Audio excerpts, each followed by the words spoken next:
ప్రభునందు ప్రియ పరిశుద్ధ దేవుని కుమారులారా, దేవుని కుమార్తెలారా, యేసుక్రీస్తు ప్రసిద్ధ సత్యనామములో మీ అందరికీ వందనాలు. అలాగే దేవునికి స్తోత్రాలు. ప్రియులారా, ఎలా ఉన్నారు? బాగున్నారు కదా? చాలా సంతోషం. ప్రియులారా, ఈరోజు మరి మరొక ప్రత్యేక అంశం ద్వారా మీ చేరులోనికి రావటానికి దేవుడు మాకు అనుగ్రహించినటువంటి ఈ గొప్ప ఆధిక్యతను బట్టి దేవునికి మరొకసారి కృతజ్ఞతాస్తులు చెల్లిస్తున్నా. దేవునికి స్తోత్రాలు. ప్రియులారా, ఈరోజు మనము నేర్చుకునే అంశము ఏంటంటే బాప్తిజము యేసుక్రీస్తు నామంలోనే ఎందుకు పొందుకోవాలి? బాప్తిజము యేసుక్రీస్తు నామంలోనే ఎందుకు పొందుకోవాలి? ప్రియులారా, ఒక సంగతి చాలా జాగ్రత్తగా పరిశీలన చేస్తుంది. నామం అంటే ఆ పేరు మాత్రమే కాదు. నామం అంటే ఏంటి అనేది అది నేర్చుకోకపోతే వాళ్ళు తీసుకున్న బాప్తిజాలు సరైనవి కావు. నామం అంటే ఏంటో తెలవకోకుండా బాప్తిజాలు ఎలా తీసుకుంటారు ఒకసారి ఆలోచించండి. ఒకసారి నామం అంటే మహిమని, నామం అంటే గుణ లక్షణాలని, నామము అంటే స్వభావం అని నేర్చుకున్నాం. ఇది మర్చిపోకూడదు. నామం అంటే ఏదో ఉచ్చారణ మాత్రం కాదు. తండ్రి అయిన దేవుని నామము అంటే తండ్రి అయిన దేవుని గుణ లక్షణాలు, మహిమ, స్వభావము ఎవరు కలిగి ఉన్నారంటే యేసుక్రీస్తు కలిగి ఉన్నాడు. తండ్రి అయిన దేవుని నామమే యేసుక్రీస్తు కలిగి ఉన్నాడు. అలాగే కుమారుడైన యేసుక్రీస్తు కలిగి ఉన్నటువంటి నామమే పరిశుద్ధాత్ముడు కూడా కలిగి ఉన్నాడు అనే సంగతి మనం గతంలో కూడా నేర్చుకున్నాం. కొందరు చెప్తున్నటువంటి దుర్బోధ, యేసుక్రీస్తులోనికి బాప్తిజం పొందమని అపోస్తులు యేసుక్రీస్తులోనికి బాప్తిజం పొందమని ఎవరికి చెప్పారంట అంటే ఎవరికి చెప్పారు? యూదులకి చెప్పారు. యేసుక్రీస్తులోనికి బాప్తిజం పొందమని అపోస్తులు ఎవరికి చెప్పారంట? యూదులకి చెప్పారు, కానీ సంఘానికి చెప్పలేదు. అలాగే అన్ని జనులకు కూడా చెప్పలేదు అనేసి కొంతమంది మరి సాతాను ప్రేరేపితులై చెప్తున్నటువంటి పరిస్థితి. ప్రియులారా, కొంతమంది ఏం చెప్తున్నారు? కొంతమంది చెప్పే దుర్బోధ ఏంటి అంటే యేసుక్రీస్తు నామంలోని బాప్తిజం పొందమని అపోస్తులు యూదులకు మాత్రమే చెప్పారు, కానీ అన్ని జనులకు చెప్పలేదు, అలాగే సంఘానికి చెప్పలేదు అనేసి సాతాను ప్రేరేపితులై మరి సంఘాన్ని చెడగొట్టేటటువంటి పరిస్థితి ఉంది. అందుకనే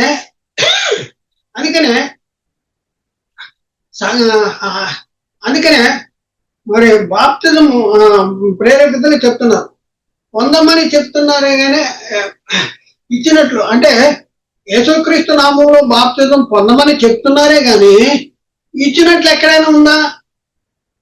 బాప్తిజం యేసుక్రీస్తు నామంలో బాప్తిజం ఇచ్చినట్లు ఎక్కడైనా ఉందా అనేది మళ్ళీ విత్తన వాదన చేసేటటువంటి పరిస్థితి. వారు చెప్తున్నది సత్యం కాదు. ప్రియులారా, అపోస్తులు సంఘానికి ఏ బోధ చెప్పారో అదే బోధను అపోస్తులు అన్ని జనులకు కూడా చెప్పారు. అదే బోధన కూడా సంఘానికి కూడా చెప్పారు. ఇక్కడ మనం పరిశీలన చేస్తే యూదులకి ఏ బోధ చెప్పారో అపోస్తులు యూదులకి ఏ బోధ చెప్పారో అదే బోధను అన్ని జనులకు కూడా చెప్పారు. యూదులకి ఏ బోధ చెప్పారో అదే బోధను సంఘానికి కూడా చెప్పారు. ఇది చాలా చాలా చాలా చాలా చాలా చాలా ప్రాముఖ్యమైనది. ఇది అర్థం చేసుకోవాలి. బైబిల్లో రాయబడి ఉన్నా కూడా చాలా మంది వాళ్ళు పెద్దరికాన్ని నిలబెట్టుకుంటానికి వాళ్ళు చెప్పిందే వేదములేగా వాళ్ళు ఏదో ఒకటి చెప్పేస్తున్నారు. అమాయకులు వాళ్ళు చెప్పిందే కరెక్ట్ అనుకుంటున్నారు, కానీ బైబిల్లో ఏముందనేది తెలుసుకోవట్లేదు. ప్రియులారా, చాలా జాగ్రత్తగా ఉండండి. అపోస్తలులు యూదులకి చెప్పారు, ఎందుకంటే యూదులు యేసుక్రీస్తుని నమ్మలేదు. యూదులకి ఎవరు తెలుసంట? యూదులకి తండ్రి అయిన దేవుడు తెలుసంట, యూదులకి పరిశుద్ధాత్ముడు తెలుసంట. కానీ యూదులు ఎవరిని నమ్మలేదంటే యేసుక్రీస్తుని నమ్మలేదు. గనక మీరు ఏ యేసునైతే నమ్మలేదో ఆ యేసు నామంలోనే మీరు బాప్తిజం తీసుకోవాలని కేవలము అపోస్తులు యూదులకి మాత్రమే చెప్పారండి అనేసి చెప్తున్నటువంటి అమాయకపు బోధనే ఎంతో మంది అమాయకులు నమ్మేసి అదే నిజమనేసి మరి ఉన్నటువంటి పరిస్థితి ఉంది. ఇదంతా తప్పుడు బోధండి. వాళ్ళు చెప్పింది ఏదో తప్పు చెప్పినా ఆ తప్పును సమర్థించుకుంటానికి ప్రయత్నం చేసేటటువంటి పరిస్థితి జరుగుతూ ఉంది. సమస్య ఏంటంటే అపోస్తులు యూదులకి ఏ బోధ చెప్పారో అదే బోధను అన్ని జనులకు కూడా చెప్పారు. యేసు అపోస్తులు యూదులకి ఏ బోధ చెప్పారు అదే బోధను సంఘానికి కూడా చెప్పారు. బైబిల్ చదవనటువంటి అనేక మంది మరి ఈ వాళ్ళ ఉచ్చులో సాతాను ఉచ్చులో పడిపోతున్నారు. అయిపోతూ ఇదే చెప్తా ఉన్నారు. యూదులు యేసు నమ్మలేదు, యూదులు యేసుక్రీస్తు నమ్మలేదు కనుక యూదులకే చెప్పాడు, యేసునైతే నమ్మలేదు ఆ యేసు నామంలోనే మీరు బాప్తిజం తీసుకోమని చెప్పాడు. అలా అయితే అన్ని జనుల దగ్గరికి వెళ్ళినటువంటి పేతురు గారు కొన్నేళ్ళ ఇంటి దగ్గర ఎవరి నామంలో బాప్తిజం తీసుకోమని చెప్పాడు. అలా అయితే రోమపత్రిక 6:3 క్రీస్తు యేసులోనికి బాప్తిజం పొందిన మీరందరూ అక్కడ ఎందుకు చెప్పాడు సంఘానికి? అలాగే రోమపత్రిక గలతీ పత్రిక 3:26-27 అక్కడే ఉంది, క్రీస్తులోనికి బాప్తిజం పొందిన మనము క్రీస్తును ధరించుకుంటున్నాం, క్రీస్తులోనికి బాప్తిజం. వీళ్ళనే ఇవన్నీ చదువుతున్నారా మనోళ్ళు? ఈ బాగా చెప్పేవాళ్ళు అపోస్తులు అంటే యూదులు యేసుక్రీస్తుని నమ్మలేదు కనుక యూదులకి మాత్రమే చెప్పిన బోధ యేసుక్రీస్తు నామంలో బాప్తిజం తీసుకోమని అని చెప్పినటువంటి వాళ్ళు ఈ సంగతులన్నీ తెలవదా? బైబిల్లో రాయబడి లేదా? ఎందుకు అర్థం కావట్లేదు మీకు? సాతాను అవిశ్వాసులైన మనునేత్రాలకి గుడ్డితనం కలిగజేశాడు. ప్రియుల జాగ్రత్తగా ఆలోచించండి. లేఖనాధారాలు మీకు చూపిస్తాను, అర్థం చేసుకుంటానికి ప్రయత్నించండి. వ్యక్తుల మీద కాన్ఫిడెన్స్ ఉంచొద్దు, వ్యక్తుల బోధనే నమ్మద్దు. బైబిల్లో ఉంటే నమ్ముతాం.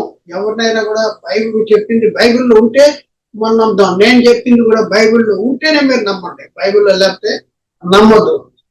అంతేగాని వ్యక్తుల్ని ఫేవరెట్ గా చేసుకుని వ్యక్తి బోధను మరి వ్యక్తి బోధనే మరి ప్రామాణికమైన బోధగా మనం చేసుకోవద్దు. ఎవరు చెప్పినా కూడా బైబిల్లో ఉంటే మనం నమ్ముదాం, బైబిల్లో లేకపోతే మనం నమ్మద్దు. యేసుక్రీస్తు నామంలో బాప్తిజం పొందిరి అనేసి మొట్టమొదట అపోస్తలుడైన పేతురు గారు పెంతెకోస్తు పండుగ దినాన్న మరి పరలోకములో వచ్చిన పరిశుద్ధాత్మను పొందుకుని ప్రేరేపించి ప్రేరేపించబడిన వాడే మరి అక్కడ ఉన్నటువంటి యూదులతో చెప్తా ఉన్నాడు. అపోస్తలుల కార్యం 2:38 పేతురు, మీరు మారు మనసు పొంది పాప క్షమాపణ నిమిత్తము ప్రతివాడు యేసుక్రీస్తు నామంలో బాప్తిజము పొందిడి. ఏ నామంలో బాప్తిజం పొందాలంట?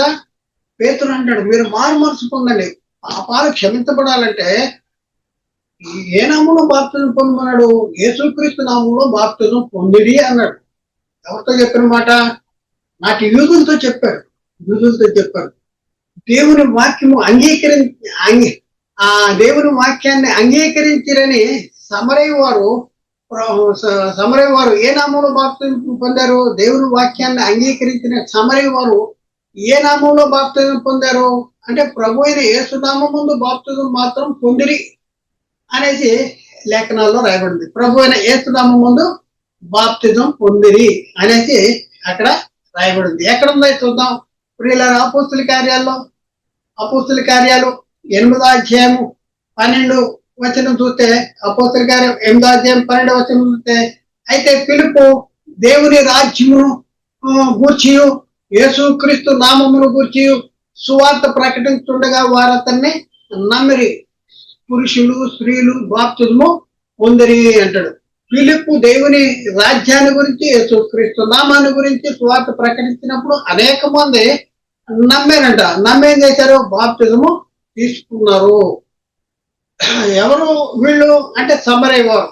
అయితే ఈ సమరయ వారు దేవుని వాక్యాన్ని 14-15 వచనాలు చదువుతాం. అపోస్తలుల కార్యం 8:14-15.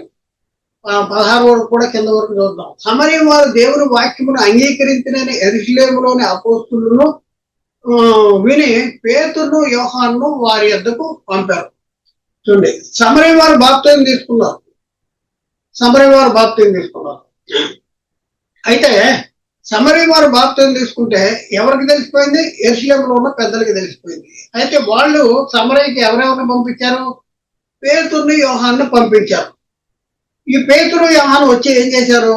వీరు వచ్చి వారు పరిశుద్ధాత్మను పొందవాలని వారి కోసం ప్రార్థన చేసిరి. అంతకు ముందు వారిలో ఎవరి మీద ఆయన దిగి ఉండలేదు. అంటే అంతకు ముందు ఎవరి మీద కూడా పరిశుద్ధాత్ముడు దిగి ఉండలేదు. మరి ఏం చేశారు అప్పటి వరకు? అంటే వారు ప్రభు అయిన యేసు నామమున బాప్తిజం మాత్రము పొంది ఉండిరి. 16 వచనం అపోస్తుల కార్యం 8:16 వారు ప్రభు అయిన యేసు నామమున బాప్తిజము పొంది ఉండిరి. ప్రియులారా, సమరయ వారు ఫిలిప్పు చెప్పినటువంటి సువార్తను విని ఏ నామంలో బాప్తిజం పొందారంట? ప్రభు అయిన యేసు నామంలో బాప్తిజం పొందారు. అలాగే ఎఫెసీలో కొందరు శిష్యులు ప్రభు అయిన యేసు నామమున బాప్తిజం పొందారు అనేసి లేఖనాల్లో రాయబడింది. ఎఫెసీలో కొందరు శిష్యులు ప్రభు అయిన యేసు నామములో బాప్తిజం పొందారు. అపోస్తుల కార్యంలో 19:1-5 అపోల్లో కొరింథీయులప్పుడు జరిగినదేమనగా పౌలు పై ప్రదేశంలో సంచరించి ఎఫెసునకు వచ్చి కొందరు శిష్యులను చూచి మీరు విశ్వసించినప్పుడు పరిశుద్ధాత్మను పొందితిరా అని అడుగగా వారు పరిశుద్ధాత్ముడు ఉన్నాడన్న సంగతే మేము వినలేదని చెప్పారు. అప్పుడు పౌలు గారు అంటాడు, అలాగైతే మీరు దేనిని బట్టి బాప్తిజం పొందితారని అడుగుగా వారు యోహానును బట్టి అని చెప్పారు. అందుకు పౌలు యోహాను తన వెనుక వచ్చువానియందు అనగా యేసునందు విశ్వాసముంచువలనే ప్రజలతో చెప్పుతూ మారు మనసు విషయమై బాప్తిజం ఇచ్చాను. ఏ విషయంలో బాప్తిజం? మారు మనసు విషయంలో బాప్తిజం ఇచ్చాడు. అలాగే 19:5 వారు ఆ మాట విని ప్రభు అయిన యేసు నామమున బాప్తిజం పొందిరి. ప్రియులారా, ప్రభు అయిన యేసు నామమున ఎక్కడ కూడా అపోస్తలులు తండ్రి యొక్కయు కుమారుని యొక్కయు పరిశుద్ధాత్మ యొక్కయు నామములోనికి బాప్తిజం పొందమని కానీ, మరి తండ్రి యొక్కయు కుమారుని యొక్కయు పరిశుద్ధాత్మ యొక్కయు నామములోనికి బాప్తిజం పొందితిరని కానీ ఎక్కడ లేదు. ఇక్కడేముంది? వారు ఆ మాట విని వారు ప్రభు అయిన యేసు నామమున బాప్తిజం పొందారు అనేది ఇక్కడ రాయబడింది. ఇంకా మనం చూస్తే అపోస్తలుడైన పేతురు గారు కొర్నేలింట అన్ని జనులతో చెప్తున్నటువంటి మాట.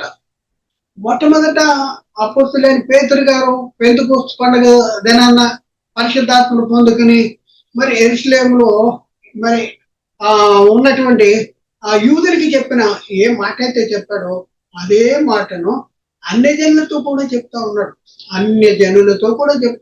అపోస్తలుడైన పేతురు కొర్నేలింట అన్ని జనులతో చెప్తా ఉన్న మాట మనం విన్నామా? మనం చదువుతున్నామా? అన్ని జనులతో. అపోస్తలులంట యేసుక్రీస్తును యూదులు యేసుక్రీస్తును నమ్ముకోలేదు కనుక యూదుడికి మాత్రమే యేసుక్రీస్తు నామంలో బాప్తిజం పొందమని చెప్పాడు అనేసి చెప్తున్నటువంటి బోధ దుర్బోధ కాదా? అది సత్యమా? కాదు, సాతాను బోధది. ఏ పేతురైతే యూదులకి యేసుక్రీస్తు నామంలో బాప్తిజం పొందమని చెప్పాడో అదే పేతురు కొర్నేలి ఇంటూ ఉన్న అన్ని జనులతో కూడా అదే మాట చెప్తున్నాడు. యేసుక్రీస్తు నామముందు బాప్తిజం పొందవలని ఆజ్ఞాపించను. ఇంకా గట్టిగా చెప్తున్నాడు, ఆజ్ఞాపించను అనేసి చెప్తున్నటువంటి పరిస్థితి మనం చూస్తూ ఉన్నాం. ప్రియులారా, వచనాన్ని కూడా మనం చదువుతాం. ఉత్తుత్తిని మనం చెప్పొద్దు, వచనాలు చదువుతాం. కొర్నేలి ఇంటి వద్ద అన్ని జనులతో పేతురు అంటున్న మాట అపోస్తుల కార్యాలు 10:28-48 వచనాల్లో ఈ మాటలు రాయబడి ఉన్నాయి. అపోస్తుల కార్యాలు 10:28-48 వచనాలలో రాయబడి ఉన్నాయి. ఇవన్నీ మీరు చదవండి. ఇప్పుడు అపోస్తుల కార్యాలు 10:47-48 వచనాలు చదువుతాం. అందుకు పేతురు మనవలే పరిశుద్ధాత్మను పొందిన వీరు బాప్తిజం పొందకుండా ఎవడైనాను ఆటంకం చేయగలడా? అంటే అన్ని జనుల కొర్నేలింటి దగ్గరికి వచ్చి అపోస్తలుడైనటువంటి పేతురు ప్రసంగం చేస్తున్న ద్వారా వారందరూ కూడా పరిశుద్ధాత్మను పొందుకున్నారంట. పరిశుద్ధాత్మను పొందుకుంటే పేతురు అంటాడు, మనవలి పరిశుద్ధాత్మను పొందిన వీరందరూ బాప్తిజం పొందకుండా ఎవడైనా నీళ్లకు ఆటంకం చేయగలడా అనేసి అని చెప్పి ఏం చెప్తున్నాడు? 48వ వచనంలో యేసుక్రీస్తు నామమందు వారు బాప్తిజం పొందవలని ఆజ్ఞాపించను. యేసుక్రీస్తు నామమందు బాప్తిజం పొందమని ఆజ్ఞాపించు. ఎవరితో చెప్తాడు ఈ మాటలు? యూదులతోనా? ఎందుకు చెప్తారండి? ఎవరిని మోసం చేస్తారండి? ఎవరిని మోసం చేస్తారు? యూదులు యేసు నమ్మలేదు కనుక యూదులకే యేసునామంలో బాప్తిజం పొందమని చెప్పారని కళ్ళబొల్లి మాటలు ఎందుకు చెప్తున్నారండి? బోధ మార్చుకోవాలండి, బోధ మార్చుకోవాలి. బైబిల్ ప్రకారం మనం లేకపోతే పరలోకం ఉండదు, నిత్య నరకాన్ని. మనం పోకుండా అనేక మందిని కూడా అసత్యంలో నడిపిస్తే మరి కఠినమైన తీర్పు వచ్చేటటువంటి పరిస్థితి ఉంది. కాబట్టి వీళ్ళని ఒకసారి ఆలోచించండి. అపోస్తులైన పౌలు సంఘంతో కూడా ఏం చెప్తున్నాడో మనం నేర్చుకున్నాం. అపోస్తులైన పౌలు సంఘంతో చెప్తున్న మాటలు, క్రీస్తులోనికి బాప్తిజము పొందిన మనము క్రీస్తును ధరించుకున్నాము. క్రీస్తులోనికి బాప్తిజం పొందాము, మనం క్రీస్తును ధరించుకుంటున్నాము అనేసి పౌలు గారు చెప్తున్నటువంటి పరిస్థితి. ఎవరితో చెప్తా ఉన్నాడు? గలతీయులతో చెప్తా ఉన్నాడు. గలతీ పత్రిక 3:26-28 వరకు, యేసు క్రీస్తునందు మీరందరూ విశ్వాసము వల్ల దేవుని కుమారులై ఉన్నారు. చూడండి ఏమంటాడు? గలతీ పత్రిక 3:26-28 పౌలు చెప్తా ఉన్నాడు, యేసు క్రీస్తునందు మీరందరూ విశ్వాసం ద్వారా దేవుని కుమారులై ఉన్నారు అని చెప్పి ఒక అద్భుతమైన సంగతి చెప్తున్నాడు. సంఘంతో మాట్లాడితే ఇక్కడ యూదులు కాదు. ఎందుకంటే సంఘములో చేర్చబడిన వాళ్ళు ఎవరు అంటే యూదుడు గాని, గ్రీకు దేశస్థుడు గాని, సున్నతి పొందిన వాడు గాని, సున్నతి పొందిన వాడు గాని, స్త్రీ అని గాని, పురుషుడని గాని లేదు. యేసుక్రీస్తులో వీరందరూ ఏకంగా, ఆ ఏకమైన వాళ్ళే సంఘం. ఈ సంఘంతో చెప్తా ఉన్నారు. సంఘంతో చెప్పి వీళ్ళందరూ ఈ గ్రూప్ లో యేసుక్రీస్తునందు విశ్వాసం ఉంచి దేవుని కుమారులుగా మార్చబడిన వీళ్ళతో చెప్తా ఉన్నాడు. ఏం చెప్తున్నాడు? 27వ వచనంలో, క్రీస్తు యేసులోనికి బాప్తిజము పొందిన మీరందరూ క్రీస్తును ధరించుకున్నారు. మీరందరూ మీరు మీరు మీరు మీరు ఏ నామంలో బాప్తిజం పొందారు? క్రీస్తులోనికి బాప్తిజం పొందారు. క్రీస్తులోనికి బాప్తిజం పొందితే ఎవరిని ధరించుకుంటున్నాము? క్రీస్తుని ధరించుకుంటున్నాం. ఒకసారి ఆలోచించండి, క్రీస్తుని ధరించుకుంటున్నాం. ఇందులో ఎవరెవరంట? ఒక సంఘంలో చేర్చబడిన వారు ఒక యూదులేనా అంటే యూదులు కాదు. సంఘంలో చేర్చబడంగానే వీళ్ళు క్రైస్తవులు అయిపోతారు. ఎవరెవరు సంఘంలో చేర్చబడి క్రైస్తవులు అయిపోయారు? ఎక్కడి నుంచి వచ్చిన వాళ్ళు వీళ్ళంటే ఇందులో యూదుడని లేదు, గ్రీకు దేశస్థుడని లేదు, దాసుడని లేదు, స్వతంత్రుడని లేదు, పురుషుడని లేదు, స్త్రీ అని లేదు. యేసుక్రీస్తునందు మీరందరూ ఏకముగా ఉన్నారు. ప్రియులారా ఒకసారి ఆలోచించండి. ఇక్కడ మనం చూస్తే క్రీస్తులోనికి బాప్తిజం పొందిన వీరందరూ క్రీస్తును ధరించుకున్నారు. క్రీస్తును ధరించుకుంటూ అంటే ఒక చొక్కానా లాగునా ఏంటనే ధరించుకుంటూ క్రీస్తులోనికి బాప్తిజం, క్రీస్తును ధరించుకుంటున్నాం. క్రీస్తు మహిమను ధరించుకుంటున్నాము. క్రీస్తు బాప్తిజంలో క్రీస్తు మహిమను ధరించుకుంటున్నాము. ఇది మనం గుర్తించవలసినటువంటి పరిస్థితి ఉంది. అపోస్తలులు యూదులతోనూ అన్యజనులతోనూ క్రీస్తు సంఘముతోనూ ఒకే బోధ చేశారు. అపోస్తలులు యూదులతో చెప్పిన మాటలే అన్ని జనులతో కూడా చెప్పారు. బాప్తిజ విషయంలో యూదులతో చెప్పినటువంటి మాటలే క్రీస్తు సంఘంతో కూడా చెప్పారు. ఒకే బోధ చెప్పారు. ఒక్కొక్కరికి ఒక్కొక్క బోధ మాత్రం అపోస్తలులు చేయలేదు. యేసుక్రీస్తు నామంలో బాప్తిజం పొందవలెను అనే మాటనే చెప్పారు. ప్రియులారా ఒకసారి ఆలోచించండి, అర్థం చేసుకుంటానికి ప్రయత్నం చేయండి. అపోస్తలుడైన పౌలు రోమా సంఘంతో క్రీస్తు యేసులోనికి బాప్తిజం పొందిన మనమందరము అని చెప్తా ఉన్నాడు. క్రీస్తు యేసులోనికి బాప్తిజం పొందిన మనమందరం అంటాడు. రోమపత్రిక 6:3 క్రీస్తు యేసులోనికి బాప్తిజం పొందిన మనమందరమును ఆయన మరణంలోనికి బాప్తిజం పొందితురని మీరు ఎరగరా అంటున్నాడు. వీళ్ళరా దీనిని బట్టి మనకు అర్థమైంది ఏమంటే, బాప్తిజముల గురించి అపోస్తలులు ఇశ్రాయేలుకు ఏ బోధ చెప్పారో, యూదులకి ఏ బోధ చెప్పారో అదే బోధను అన్ని జనులకు కూడా చెప్పారు. అపోస్తలులు వేసిన పునాది మీదే మనం అందరమును కట్టబడాలి, అర్థం చేసుకుంటానికి ప్రయత్నం చేయాలి.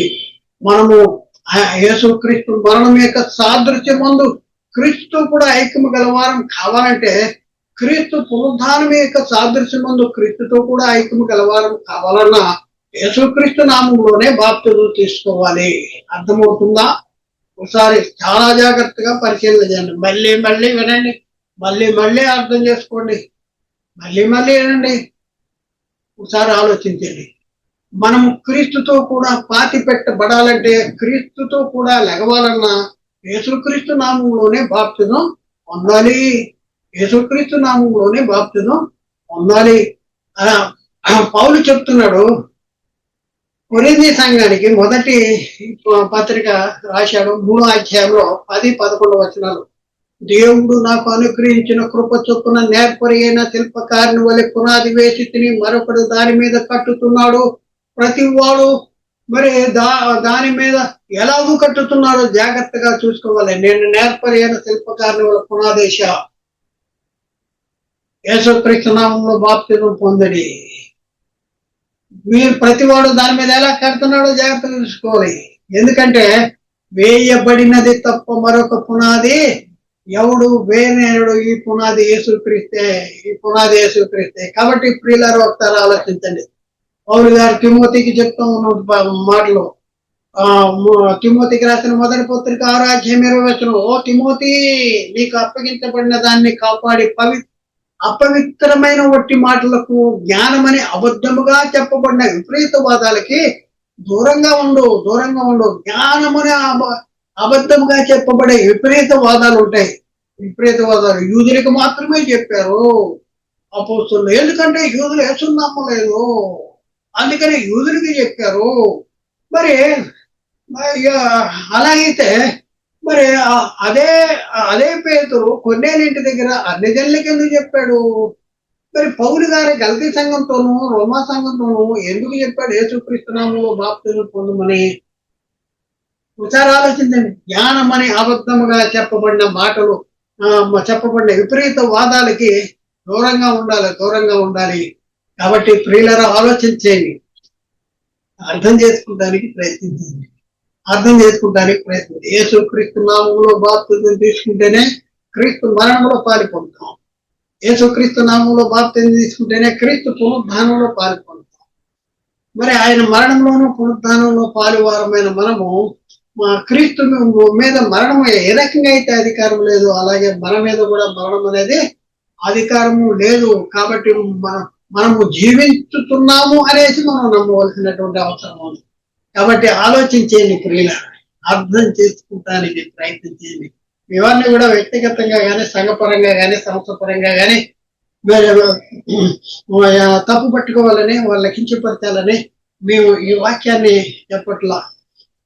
కేవలం బైబిల్ ఏం చెప్తుంది, సాతాను మనల్ని ఎలా మోసం చేస్తా ఉన్నాడు, బైబిల్లో రాయబడిన సంగతులు చూపించుకుంటూ బైబిల్ చెప్పని సంగతుల్ని మనలో ఎలా డెవలప్ చేస్తా ఉన్నాడు అనే సంగతిని మీకు తెలియపరచడానికి మీ ముందుకు వచ్చాము. అవును ప్రియులారా, అపోస్తలులు యూదులకి చెప్పిన బోధే అపోస్తలులు అన్ని జనులకు కూడా చెప్పారు. అపోస్తలులు యూదులకి చెప్పిన బోధే అపోస్తలులు సంఘానికి కూడా చెప్పారు. ఇది అర్థం చేసుకుంటానికి ప్రయత్నం చేయండి. అపోస్తలులు ఎక్కడా కూడా మరి తండ్రి యొక్క కుమారుని యొక్క పరిశుద్ధాత్మని యొక్క నామములోనికి బాప్తిజం పొందమని చెప్పలేదు. ఏమని చెప్పారు? యేసుక్రీస్తు నామములోనికి బాప్తిజం పొందమన్నారు. ఎందుకు అంటే యేసుక్రీస్తు ఎవరి నామంలో వచ్చాడు? తండ్రి నామంలో వచ్చాడు. పరిశుద్ధాత్ముడు ఎవరి నామంలో వచ్చాడు? క్రీస్తు నామంలో వచ్చాడు. తండ్రి నామం వాల్యూ 10 అయితే క్రీస్తు నామం వాల్యూ ఎంత అవుద్ది? అది కూడా 10 అవుద్ది. అంటే తండ్రి మహిమ ఏదైతే ఉందో ఆ మహిమలో వచ్చాడు కాబట్టి క్రీస్తు కూడా తండ్రి మహిమలో వచ్చాడు. అలాగే పరిశుద్ధాత్ముడు కూడా క్రీస్తు మహిమలో వచ్చాడు. ఇప్పుడు మనం క్రీస్తు మహిమను ధరించుకుంటే తండ్రి మహిమను ధరించుకున్నట్లే ఉంటాం, అలాగే క్రీస్తు మహిమను ధరించుకుంటే పరిశుద్ధాత్ముడు మహిమ ధరించుకుంటాం. అందుకనే అపోస్తలులు యేసుక్రీస్తు నామంలో బాప్తిజం పొందమని చెప్పారు. ఇది ఒకటైతే బాప్తిజము అనేది మరణ సమాధి పునరుద్ధానంలో సాదృశ్యంలో ఐక్యమవటానికి. ఎవరి మరణ సమాధి పునరుద్ధానంలో? యేసుక్రీస్తు మరణ సమాధి పునరుద్ధానంలో ఐక్యమవటంకి బాప్తిజం తీసుకుంటున్నాము. కాబట్టి బాప్తిజం తీసుకున్నప్పుడు ఎవరి మహిమను ధరించుకుంటున్నాము? క్రీస్తు మహిమను ధరించుకుంటున్నాము. కాబట్టి ప్రియులారా ఒకసారి ఆలోచించండి, అర్థం చేసుకోవడానికి ప్రయత్నం చేయండి, సత్యాన్ని గ్రహించండి. ప్రియులారా మేము ప్రకటించేటటువంటి వాక్యాలన్నీ కూడా యూట్యూబ్ లో అప్లోడ్ చేయబడుతున్నాయి. యునైటెడ్ బైబిల్ అకాడమీ అనేది ఒక ఛానల్ ఉంది. అలాగే సత్య సువార్త ప్రతిధ్వని అనేది మరొక ఛానల్ ఉంది. అలాగే యూబిఏ ఆన్లైన్ బైబిల్ అనేది మరొక ఛానల్ ఉంది. అలాగే ఎన్ఆర్ఆర్ బైబిల్ క్లాసెస్ అనేది మరొక ఛానల్ ఉంది. వీటన్నింటిలో కూడా అప్లోడ్ చేయబడుతున్నాయి. వీటన్నింటినీ కూడా మీరు సబ్స్క్రైబ్ చేయండి. అలాగే లైక్ చేయండి, షేర్ చేయండి. దేవుని యొక్క ఈ గొప్ప ప్రణాళికలో మీరు కూడా పాలి భాగస్తులు కావాలని కోరుకుంటున్నా. దేవుడు మిమ్మల్ని దీవించి ఆశీర్వదించును గాక. ఆమేన్. అందరికీ వందనాలు. దేవునికి స్తోత్రాలు.